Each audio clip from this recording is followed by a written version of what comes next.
Salam untuk kita semuanya, berjumpa lagi dengan saya di channel Aritela Tutorial, tempat kita untuk berbagi informasi seputar informasi pendidikan dan informasi guru, serta informasi honorer dan informasi lain yang ada hubungannya dengan dunia pendidikan dan guru dan dunia honorer atau informasi yang relevan. Pada pertemuan ini, saya menyapa seluruh Bapak Ibu honorer di mana saja berada. Demikian saya menyapa Bapak Ibu P3K yang telah lolos seleksi tahap 1 2024 dan CPNS 2024. Saya yakin bahwa Bapak Ibu selalu semangat dan selalu dalam keadaan sehat walafiat. Pertemuan kali ini ada satu hal penting yang perlu saya sharekan kepada Bapak Ibu terkait dengan informasi terbaru mengenai P3K 2024. Disampaikan bahwa ini aturan resmi dari Kementerian Penanggulangan Aparatur Negara dan Reformasi Birokrasi mengenai nasib honorer R2 dan R3 yang sampai sekarang masih menunggu kepastian. Dan pada informasi ini, ada satu hal yang perlu kita ketahui bersama, yang merupakan harapan yang selama ini dinantikan oleh honorer R2 dan R3 dari Kementerian Penanggulangan Aparatur Negara dan Reformasi Birokrasi. Supaya lebih jelas Bapak Ibu, bagaimana nasib honorer R2 dan R3 sesuai dengan aturan terbaru dari Kementerian Penanggulangan Aparatur Negara dan Reformasi Birokrasi. Ikuti informasinya sampai selesai, dan bagi Bapak Ibu yang sedang menonton, demikian dengan Bapak Ibu yang mungkin baru menemukan informasi melalui channel ini, support terus channel ini dengan cara like dan subscribe, share, dan komen, supaya semua informasi yang disalurkan melalui channel ini selalu update di layar Bapak Ibu. Tanpa berlama-lama lagi, kita langsung pada informasinya. Pemerintah terus melakukan percepatan dalam proses pengangkatan calon aparatur sipil negara, dalam hal ini CSN, baik calon pegawai negeri sipil atau CPNS maupun pegawai pemerintah dan perjanjian kerja atau P3K. Dalam seleksi P3K 2024, nasib tenaga honorer dengan status R2 dan R3 tanpa L menjadi perhatian. Berdasarkan pengumuman resmi, pengangkatan CPNS dijadwalkan rampung paling lambat Juni 2025, sementara P3K tahap 1 dan tahap 2 ditargetkan selesai pada Oktober 2025.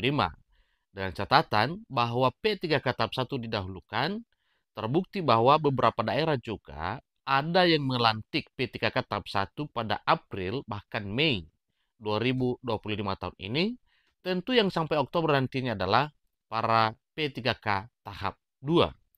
Syukur Alhamdulillah karena semua ini adalah program terbaik pemerintah demi nasib para honorer yang sudah menantikan kepastian pengangkatan menjadi ASN P3K.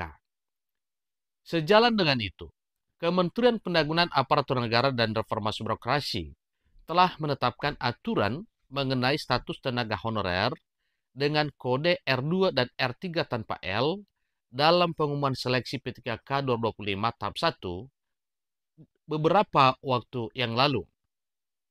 Aturan dari Kementerian Penanggulangan Aparatur Negara dan Reformasi Birokrasi memberikan kepastian bagi tenaga honorer yang memiliki kode R2 dan R3 dalam seleksi P3K 2024. Jadi dalam surat pengumuman hasil seleksi P3K tahap 1 tahun anggaran 2024, terdapat kode khusus yang menunjukkan status kelulusan para peserta.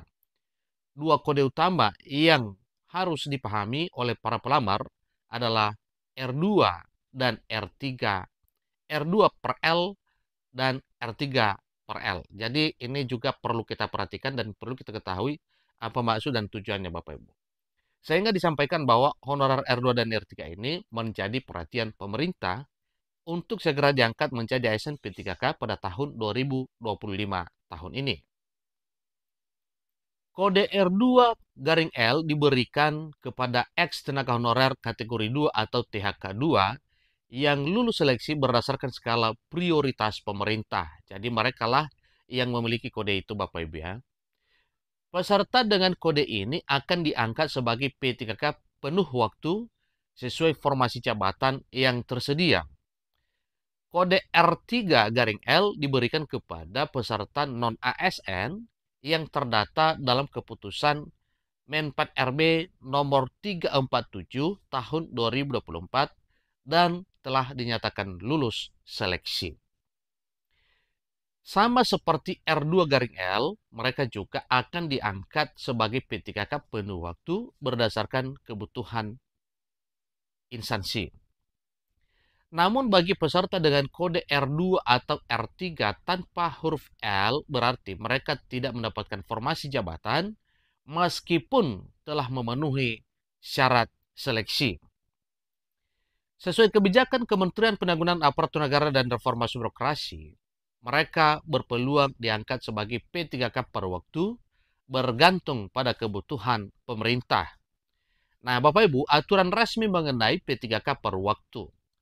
Kebijakan mengenai P3K per waktu itu tertuang dalam keputusan Men 4 RB nomor 16 tahun 2025 baru-baru ini.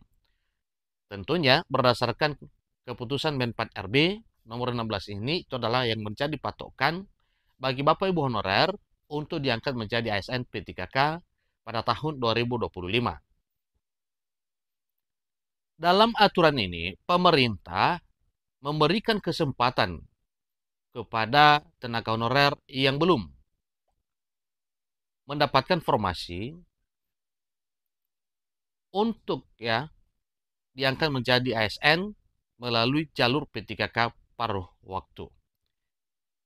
P3K paruh waktu adalah aparatur sipil negara yang diangkat berdasarkan perjanjian kerja dengan jangka waktu tertentu. Pengangkatan dilakukan oleh pejabat pembina kepegawaian atau PPK atau pejabat tinggi media di instansi pusat dan daerah. Nah, tentu ini juga adalah satu hal yang memberikan peluang kepada mereka untuk diangkat menjadi ASN. Kategori tenaga honorer yang bisa diangkat sebagai P3K per waktu. Jadi ini perlu diketahui oleh Bapak Ibu ya, yang mengharap untuk diangkat menjadi ASN P3K walaupun statusnya paruh waktu. Tapi ingat bahwa sekalipun nantinya diangkat menjadi P3K per waktu, tetap menjadi prioritas untuk mendapatkan hak sebagai P3K penuh waktu. Pertama, pelamar melebihi kuota formasi P3K tahap 1. Tenaga honorer yang telah mengikuti seluruh tahapan seleksi P3K 2024 namun tidak mendapatkan formasi penuh dapat diangkat menjadi P3K paruh waktu. Itu sudah ketentuan. Yang kedua, peserta CPNS 2024 yang tidak lulus.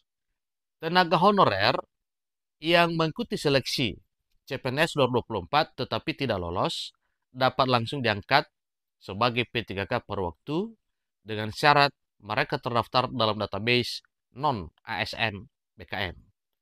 Nah, apa kriterianya Bapak Ibu? Tentu kita juga perlu ketahui. Kriteria utama pengangkatan P3K paruh waktu. Untuk dapat diangkat menjadi P3K per waktu, pelamar harus memenuhi 4 kriteria berikut. Pertama, tercatat dalam pangkalan data Badan Kepegawaian Negara atau BKN sebagai tenaga non-ASN. Yang kedua, pernah mengikuti seleksi P3K tahap 1 atau seleksi CPNS 2024 tetapi tidak dinyatakan lolos. Yang ketiga, tidak memperoleh formasi jabatan sesuai kebutuhan instansi. Berikutnya, pengangkatan bersifat sementara selama masa transisi penataan tenaga non-ASN. Kemudian, syarat untuk P3K per waktu. Pertama, pelamar harus memenuhi kriteria yang telah ditentukan, termasuk memiliki ijazah yang sesuai dengan persyaratan jabatan yang akan dilamar. Yang kedua, terdaftar dalam database BKN atau memiliki pengalaman kerja minimal 2 tahun pada saat pendaftaran seleksi ASN 2024. Kemudian telah mendaftar dan mengikuti proses seleksi ASN tahun 2024. Kemudian mekanisme pengangkatan dan pemberhentian P3K per waktu. Ini juga perlu diketahui oleh honorer. Tentunya ini adalah hal yang harus diketahui mengenai mekanisme pengangkatan serta pemberhentian. Pertama, yang kita ketahui Bapak Ibu dalam hal proses pengangkatan dan pemberhentian P3K per waktu didasarkan pada perjanjian kerja. 1. Pengajuan kebutuhan diajukan sebagai dasar penerbitan nomor induk P3K atau NIP kepada BKN. 2. Masa perjanjian kerja ini ditetapkan setiap 1 tahun dan dituangkan dalam perjanjian kerja hingga pegawai tersebut diangkat menjadi P3K tetap atau P3K penuh waktu. Berikutnya, honorer yang diangkat akan memperoleh NIP dengan syarat kinerja minimal predikat baik. Dan yang terakhir adalah pengangkatan mempertimbangkan ketersediaan anggaran daerah. Jabatan yang diisi oleh P3K per waktu apa saja? Tentu ini juga wajib diketahui oleh Bapak Ibu, yaitu guru dan tenaga pendidik, tenaga kesehatan, tenaga teknis, pengelola operasional umum, operator layanan operasional, pengelola layanan operasional, penata layanan operasional. Kebijakan untuk P3K per waktu bersifat sementara sebagai bagian dari masa transisi dalam penataan tenaga non-ASN. Dengan adanya kebijakan ini, Kemenpan RB berharap dapat memberikan kepastian kepada tenaga honorer yang telah mengabdi bagi pemerintah selama bertahun-tahun, sembari menyesuaikan kebutuhan ASN di berbagai instansi. Demikian informasi terbaru terkait dengan aturan resmi dari Kementerian Pan-RB mengenai nasib honorer R2 dan R3 yang segera akan diangkat menjadi ASN P3K per waktu menuju P3K penuh waktu. Sampai ketemu informasi berikutnya. Terima kasih.